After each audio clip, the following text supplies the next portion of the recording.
তৃতীয় শ্রেণী অধ্যায় ৯ নাম্বার ৯ নম্বর কি বলছে, মনির বাড়ি বিদ্যালয় থেকে ৭/১০ কিলোমিটার উত্তরে এবং ফাহিমের বাড়ি ৩/১০ কিলোমিটার দক্ষিণে অবস্থিত।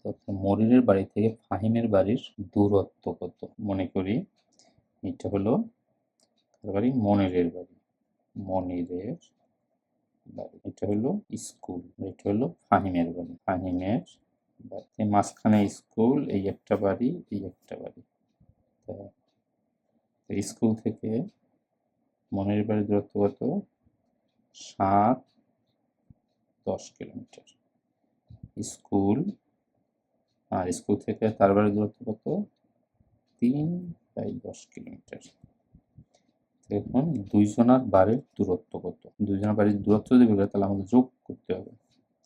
যোগ করার জন্য তাহলে আমরা ১০ ৭ যোগ ৩ ১০/১০।